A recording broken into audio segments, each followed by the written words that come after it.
আচ্ছা, এই মুহূর্তে আমাদের সঙ্গে স্বাস্থ্য প্রতিমন্ত্রী সুমনা সরকার রয়েছেন। আপনাকে স্বাগত রিপাবলিক বাংলায়।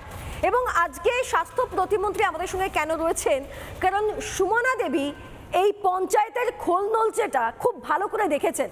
এখানে কি কি সমস্যা হয় সেটা তিনি খুব মাফ করবেন ভালো করে দেখেছেন, তাই আজকে তাকে আমার খুব প্রয়োজন।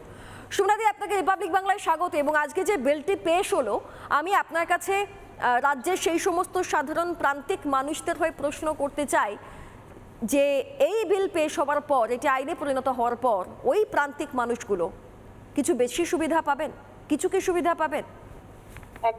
একদম একদম বেশি সুবিধা পাবে।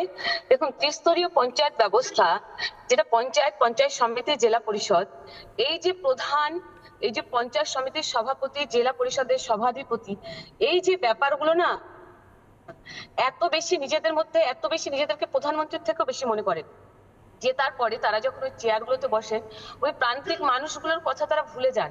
আর আজকে প্রশাসনিক ভাবে আজকে যেটা বিধানসভায় যেটা হলো, সত্যি ধন্যবাদ জানাবো বর্তমান বাংলার মুখ্যমন্ত্রী শুভেন্দু অধিকারী মহাশয়কে এবং পঞ্চায়েত মন্ত্রী দিলীপ ঘোষ মহাশয়কে। তার কারণ এটা খুব দরকার ছিল। এখন পঞ্চায়েত প্রধানরা এত বেশি দুর্নীতিগ্রস্ত, প্রত্যেকটা পঞ্চায়েতে তারা কেউ ভয়ে পঞ্চায়েতেই আসছে না। মানুষকে আমরা পরিষেবা দেব কিভাবে? ত্রিস্তরীয় পঞ্চায়েত ব্যবস্থার মূল ভিত্তি হচ্ছে গ্রামগঞ্জ, গ্রাম বাংলা, পাড়া। সেই পাড়ার সমস্যাগুলো আমরা মেটাবো কি করে? রাস্তাঘাট, পানীয় জল, ট্রেন থেকে শুরু করে নানান রকম মানুষের সমস্যা, সেই সমস্যাগুলো কিছুতেই মেটানো যাচ্ছে না। সেখানে পঞ্চায়েত খুবই দরকার। আপনাকে একটু এখানটায় বাধা দিচ্ছি সুমনাদি। এই যে আপনি বলছেন যে প্রধানের থেকেও কেউ কেউ নিজেকে বেশি মনে করতে শুরু করেছিল, এবং যে মানুষের যে বেসিক প্রবলেমগুলো, জলের সমস্যা, রাস্তার সমস্যা, এই সমস্যাগুলো সমাধান করা যাচ্ছিল না, কিন্তু করা যাবে না কেন? এই কারণেই তো ত্রিস্তরীয় পঞ্চায়েত ব্যবস্থা শুরু হয়েছিল, এই কারণেই তো দায়িত্ব দেওয়া হয়েছিল। কেন না, আমি বলছি এটা এই কারণেই করা যাচ্ছিল না। তারা নিজেদের মতো করে, নিজের পছন্দ মতো, সে যেখানে জিতেছে সে নিজের বুথে কাজ করবে।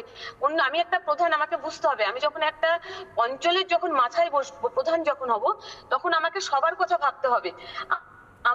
আমি যদি ভাবি যে আমি ওই 600-700 বা 1200 ভোটারের আমি প্রধান হচ্ছি, সেক্ষেত্রে তো হবে না। সে নিজের বুথের বাইরে যেতে পারছে না, সে নিজের বুথকে নিয়ে পরিচালনা করছে। সেক্ষেত্রে প্রতিটা মানুষ আজকে তারা কেউ পরিষেবা পাচ্ছে না।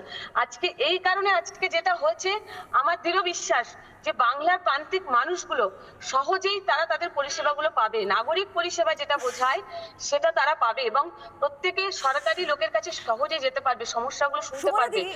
আমি একটা প্রশ্ন করি, সত্যি কি পঞ্চায়েত স্তরে বা বিভিন্ন গ্রামাঞ্চলে টেন্ডার নিয়ে দুর্নীতি হয়েছে, কাটমানি খাওয়া হয়েছে, রাস্তা করতে গিয়ে কাটমানি নেওয়া হয়েছে? প্রত্যেকটা পঞ্চায়েতগুলোতে আমি বলছি, প্রত্যেকটা পঞ্চায়েতে টেন্ডার, পঞ্চায়েত বলে নয়, পঞ্চায়েত সমিতি, জেলা পরিষদ, এগুলোকে আমরা বলবো যে আমরা বর্তমান সরকার, পশ্চিমবঙ্গ সরকার, সকলে, আমাদের সকলে, আপনার আমার সরকার, সকলের সরকার, সেই সরকারের কাছে আবেদন করে প্রত্যেকটা পঞ্চায়েত সমিতি, জেলা পরিষদের স্পেশাল অডিট করা হয়। দেখতে পাবেন তাদের কিভাবে সেখান থেকে কাটমানি, কষান মানি তারা খেয়েছে। জেলা পরিষদ দিয়ে আমি অভিজ্ঞতা থেকে বলি, বিগত দিনে জেলা পরিষদের একটা ভাগ হতো, একটা কন্ট্রাক্টর অ্যাসোসিয়েশন আছে, সেই অ্যাসোসিয়েশনের মাধ্যম দিয়ে প্রত্যেকের পকেটে সেই টাকা যেত, নেতাদের পকেটে টাকা যেত। এইগুলোর বিরুদ্ধে রুখে দিতাম আমি দেখেছি সেগুলো। আমি চাই এগুলোর একটা বিহিত হোক। এই যে কষান মানিগুলোর না, এই যে পকেটে মানি যাওয়া, এইগুলো বন্ধ হোক, যাতে মানুষ পরিষেবা পাক, এবং যে কাজটা হবে সেটা যেন একদম সুন্দরভাবে পিসফুলি কাজ হোক সেখানে। এই ব্যাপারগুলো হচ্ছে না, এগুলো খুব সমস্যা। আজকে যেটা হয়েছে এটা বাংলার জন্য অত্যন্ত মঙ্গল, প্রান্তিক মানুষগুলোর জন্য ভীষণ মঙ্গল হয়েছে। মানুষ পরিষেবা পাবে, আমরা মানুষকে নাগরিক পরিষেবা দিতে চাই, মানুষকে পরিষেবা দিতে চাই। একদম আপনাকে সত্যি কথা বলছি এটা। বেশ, ধন্যবাদ সুমনাদি আমাদের সঙ্গে থাকার জন্য। আমরা স্বাস্থ্য প্রতিমন্ত্রীর সঙ্গে কথা বলছিলাম, এবং তিনি যে কথাগুলো বললেন, তিনি কিন্তু ওই জায়গায় থেকে ওই সমস্যাটাকে নিজে চোখে দেখে তারপরে এই কথাগুলো বলছেন, যে নিজের বুথের বাইরে কেউ কাজ করছে না, অথবা নেতাদের পকেটে টাকা যাচ্ছে, তারা বড় বড় বাড়ি বানিয়ে ফেলছেন, বড়লোক হয়ে যাচ্ছেন।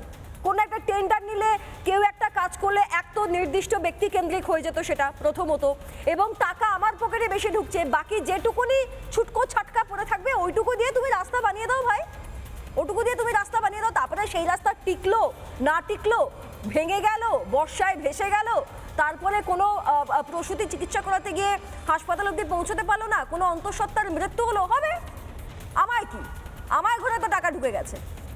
এই সমস্যা মানে দুর্নীতি তো রয়েছেই, এবং তারপর ওই ভুয়ো জন্ম শংসাপত্র বানানো, এটা তো মানে আরো সাংঘাতিক। তবে নানা ধরনের কন্টেন্ট দেখার জন্য লাইক করুন, শেয়ার করুন আমাদের ফেসবুক পেজ, সাবস্ক্রাইব করুন আমাদের ইউটিউব চ্যানেল। পাশাপাশি অন্যান্য ব্রেকিং নিউজের জন্য অবশ্যই চোখ রাখুন রিপাবলিক বাংলায়।